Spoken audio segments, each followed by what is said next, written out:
আসসালামু আলাইকুম। নতুন একটা রেসিপিতে সবাইকে স্বাগতম। আশা করি সবাই ভালো আছেন। আমিও ভালো আছি আলহামদুলিল্লাহ। পালং শাকের খুব মজাদার একটা রেসিপি তৈরি করে দেখাবো। এখানে আমি ৪ পিস তেলাপিয়া মাছ মাঝখান দিয়ে কেটে লবণ দিয়ে ধুয়ে পরিষ্কার করে নিয়েছি। আর ২ টা আলু এরকম কিউব করে কেটে নিয়েছি। আর ৪ টা কাঁচামরিচ মাঝখান দিয়ে একটু চিড়ে নিয়েছি।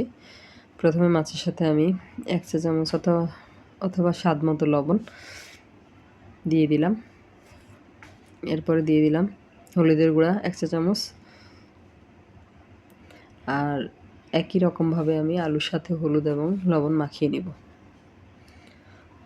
লবণ হলুদ দেওয়া হয়ে গেলে হাত দিয়ে খুব ভালো মতো সুন্দর মতো মেখে নিব লবণ হলুদটাকে। যারা রেসিপিটা দেখতে শুরু করেছেন একটা লাইক দিতে ভুলে গেছেন তারা অবশ্যই একটা লাইক দিয়ে পুরো ভিডিওটা জুড়ে আমার সাথেই থাকবেন, অনুরোধ রইল। আর যারা আমার চ্যানেলে নতুন আজকে প্রথম ভিডিও দেখছেন, যদি রেসিপিটা আপনাদের ভালো লাগে তাহলে আমার চ্যানেলটাকে সাবস্ক্রাইব করে পাশে থাকা বেল আইকনটা প্রেস করে দিবেন। আর এখানে আমি ২ আঁটি পালং শাক এরকম ছোটো ছোটো করে কেটে ধুয়ে পরিষ্কার করে নিয়েছি। ৪-৫ বার করে ধুয়ে নিয়েছি যাতে শাকের মধ্যে কোনো বালি না থাকে। যে কোনো শাক রান্না করলে কিন্তু বালি থাকলে খেতে আর ভালো লাগে না, যত মজাই হোক। এরপরে চুলায় আমি একটা প্যান বসিয়ে দিয়েছি। অফ ক্যামেরায় আমি আরেক পাশে মাছটা ভেজে নিয়েছি, সেটা আমি আপনাদের সাথে পরে শেয়ার করব। মাছ ভাজাটা দেখালাম না, ভিডিও বড় হয়ে যায়। আর চুলায় প্যান বসিয়ে আমি এখানে সরিষার তেল দিয়ে দিয়েছি। আজকে রান্নাটা আমি সরিষার তেলে করব। এখানে ৩ টেবিল চামচ পরিমাণ সরিষার তেল আমি দিয়েছি। আর একটা স্বাস্থ্যকর রান্না কিন্তু আজকের এই রেসিপি। তেলটা গরম হয়ে গেলে আমি আগে লবণ হলুদ মাখিয়ে রাখা আলুগুলো দিয়ে দিব। দিয়ে নেড়ে চেড়ে আমি আলুগুলোকে মিডিয়াম আঁচে ৫ থেকে ৬ মিনিট ভেজে নিব। এর মধ্যে কিন্তু আলুগুলো সেদ্ধ হয়ে যাবে। আর মিডিয়াম আঁচে ভাজতে হবে, বেশি আছে কিন্তু আলু ভাজা যাবে না, সেক্ষেত্রে উপরে কালার চলে আসবে খুব তাড়াতাড়ি, ভিতরে আলুটা কাঁচা থেকে যাবে। আর মাছগুলো আমি ভেজে নিয়েছি অফ ক্যামেরায়, সেটা আপনাদেরকে দেখিয়ে দিলাম। মাছটা একবারে খুব সুন্দর করে ভেজে নিয়েছি। একই প্যানে আলুগুলো আমি তুলে নিলাম, আলুগুলো আমার ভাজা হয়ে গিয়েছে। একই প্যানের মধ্যে একই তেলের মধ্যে আমি প্রথমে বড় সাইজের ২ টা পেঁয়াজ কুচি দিয়ে দিলাম। আর একটা কাঁচামরিচ ফালি দিয়ে দিয়েছি। দিয়ে পেঁয়াজটাকে আমি ১ থেকে ১.৫ মিনিটের মতো ভেজে নিব। পেঁয়াজটা আমার ভাজা হয়ে গিয়েছে। এ পর্যায়ে আমি দিয়ে দিব আদা রসুন বাটা। ২ চা চামচ আদা রসুন বাটা আমি এখানে দিয়েছি। আমার আজকের রান্নাটা কিন্তু কম মশলায় হবে। কম মশলায় কম তেলে খুবই স্বাস্থ্যকর একটা রান্না, আর খেতে অনেক বেশি সুস্বাদু। আদা রসুনটা আমি ১ মিনিটের মতো ভেজে নিয়েছি। ভাজা হয়ে গেলে আমি এখানে ১ চা চামচ হলুদের গুঁড়া দিয়ে দিলাম। আর দিয়ে দিব ঝালের জন্য ২ চা চামচ মরিচের গুঁড়া দিয়ে দিলাম। দিয়ে সব কিছু একসাথে খুব ভালো মতো মিশিয়ে নিব।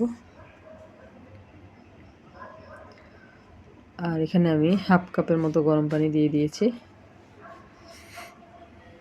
হাফ কাপ হবে না, ১ কাপের মতো হবে গরম পানি দিয়ে চুলার আঁচটা আমি হাই করে দিব। হাই করে দিয়ে আমি মশলাটা খুব ভালো মতো কষিয়ে নেব। আমি কিন্তু এই রান্নায় আর কোনো পানি ব্যবহার করব না। এই ১ কাপ পানি দিয়েছি মশলা কষানোর জন্য, এরপরে কিন্তু আর কোনো পানি ব্যবহার করব না। আর স্বাদ অনুযায়ী লবণ দিয়ে দিলাম।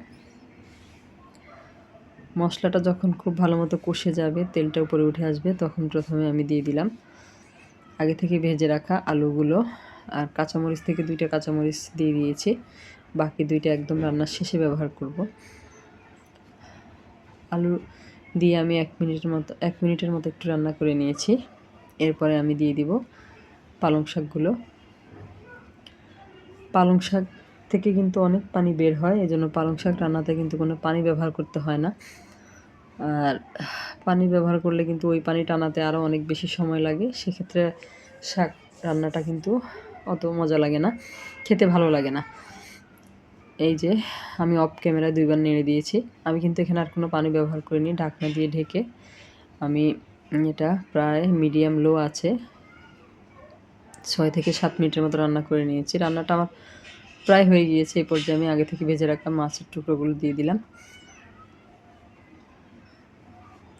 দিয়ে এখানে আমি, এটা কিন্তু অপশনাল, আপনারা চাইলে দিতে পারেন, না চাইলে না দিলেও হবে। এমনিতেই কিন্তু এই রান্নাটা অনেক বেশি মজা লাগবে। এখানে আমি ১ চা চামচের মতো রাঁধুনি স্বাদ মিশালি মশলা দিয়ে দিলাম। দিয়ে চুলার আঁচটা মিডিয়াম করে দিয়ে ঢাকনা দিয়ে ঢেকে আরও